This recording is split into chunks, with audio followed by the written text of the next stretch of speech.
Mojang have recently been experimenting with the way that Minecraft Redstone works. Changes to the way that Minecraft Redstone updates have made new things possible, but also some old things impossible, but generally speaking, these changes only really affect the cutting edge of Redstone contraptions. At least, that's what I thought. On December the 24th, 2012, I released my magnum opus, this incredibly simple hidden crafting bench system. But as you can see, in the latest version, it does not work. This redstone dust used to cause an update to this piston, making it realize it was powered, causing it to extend, but that no longer happens. And this briefly ruined my week. And I say briefly because I placed a block here, and then the machine started working. And you may think, well, that makes sense because now obviously the redstone is powering the piston. But look a little bit closer. The redstone is powering the piston that isn't extended. I'm now starting to understand why people have troubles with redstone. Certain bits are completely illogical. This whole system relies entirely on this block. This piston is currently being powered by this block. This redstone unpowering is what updates this piston to tell it should be powered. And then this redstone powering on is what's telling this piston that this block is now unpowered.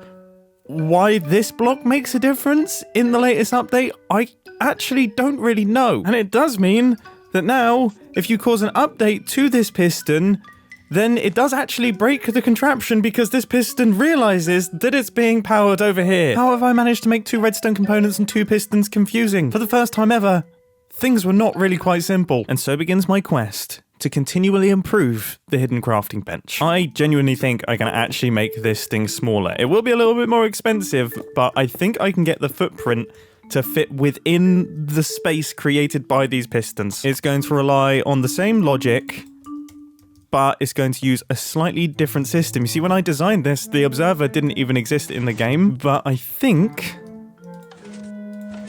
this should work. There it is. Okay, I've managed to make it smaller. And the way that this functions actually makes sense, even if it doesn't look like it does.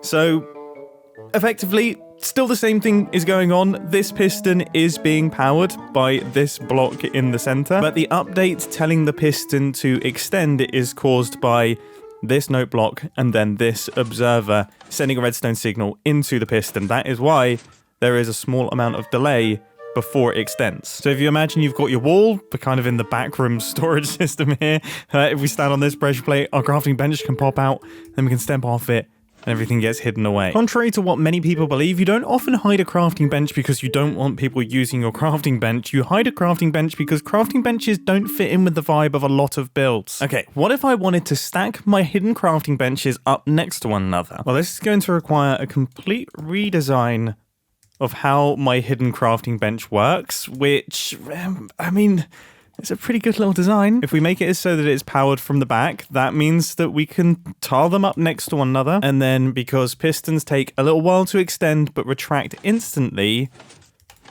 that should do everything that we need to make a hidden crafting bench. Okay, then I can run a redstone line down the back, and when I flick this lever, all of our useful blocks pop out of the ground. I gotta say, that looks really, really cool. And then when I flick this lever again, everything gets hidden away. Nice and simple. But now that I think about it, if all of them are activating together, it could just be one circuit on the side with redstone lines connecting up all the pistons. Okay, let's quickly do that, and that all seems to be working pretty nicely. And gosh, does this redstone contraption make sense. This makes so much sense. But what if I don't want them all to pop out at once? What if I say I want to access just my fletching table? Now I know what you're thinking. Surely, you know, you've got this system right here. I mean, these are independent of one another, right? No, because this block right here, well, it powers this piston and this piston as well, and it breaks everything. So let's try our best to do something about that. And, you know, I am really getting the swing of things now, and I feel like I have a good idea. I think something just like this. Yes. Okay. So if I just want to pop out my crafting bench, bam, I can do that. If I just want my fletching table, flick that one, that's fine. I can then put my crafting bench away, and I can whip out this thing. My goodness, you could even put some observers on top. and have copper bulbs. Okay, I couldn't help myself. I had to decorate this one. Look at this space age build. Crafting benches and smithing tables and things would not fit in this area. This is the correct way to do it. Come on now. This is so cool. I want one of these in my actual house. I forget Minecraft. I want this. And the pressure plates are definitely a nice touch, but I wonder if there's a way that I can make this button operated. Okay. A T flip-flop inside of a hidden crafting bench. Thankfully, we do have the copper bulbs, which are like built-in T flip-flops. It's a bit of a chunky one, but it does work.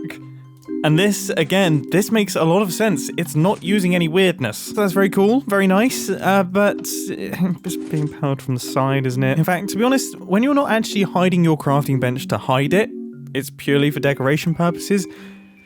I mean, it feels like the lever should be in a better position than this. Okay, let's briefly go back to levers and see if we can change the input position again. What I really want is I want our input to be directly above where our crafting bench pops out. Gosh, this is actually kind of hard. Actually, no, I take that back. I think I have an idea on how to do it. Yes, yeah, this is going to be easy. This is breezy. Yes. So it's the same as this design over here, but instead I've got this little circuit on top, which is just causing an update to an observer, which is causing this piston to spit out its block, which is allowing us to turn our hidden crafting bench on and off. And because it is based on this system over here, it means that we can stack these things up next to one another. This is a gift that keeps on giving. I think we can all agree that this is an incredibly satisfying little redstone contraption. 2012 me would not have believed his little teenage eyes. But also, 2012 me would have probably taken issue with these levers. I did not like levers at the time. I wanted everything to be button operated, and that is still the case, so let's fix that. Again, I'm just going to base the design on this one over here. I just need to get a T flip-flop to fit in this space. Copper bulb is kind of out of the question. Well, I guess it isn't? No, it isn't. No, this works. This is working really nicely. Or if we wanted to mix things up and make it slightly cheaper, you could do this with mangrove roots, but I think the grate looks cooler. You could probably do something like this. Oh, I do kind of like having water in redstone contraptions. What an incredibly satisfying little redstone build this is. I'm actually going to decorate the thing. Look at this. How cool is this? I want to build this immediately on the Hermitcraft server. There is no need for this build to exist, but equally, I want it a lot. But I guess, as decorative and as beautiful as this thing is, it's not really hiding anything anymore. It's just more making a nice decorative feature of a redstone contraption. What if we genuinely wanted to hide away our crafting benches? Well, then attaching a redstone torch key to it could be the move. Okay, let's have a think about this. So this is our floor level. And then, yeah, our torch key device needs to be activated there, because I'd like it to activate on the block that is going to pop up. What happens here? That actually works, and that's a really small redstone torch key. Accidentally came up with a new design there. Excellent. Would then attaching something like this to it work? Oh my goodness, yes. That's pretty ridiculous. Okay. That is really, really cool. So if you picture, we've got our little hidden area here, but if I place down a redstone torch, then an emergency fletching table pops up out of the ground. Oh my goodness, I just managed to make it even smaller. This is stupid. So there we have it. We've kind of got one for everyone there. Builds that are as simple as possible. We've got multi-swappers, we've got individual swappers, we've got button-operated ones, lever-operated ones, button-operated from above ones, and even hidden ones. Your crafting benches are now in safe hands and successfully hidden. I hope you enjoyed, and I'll catch you in the next one. See ya!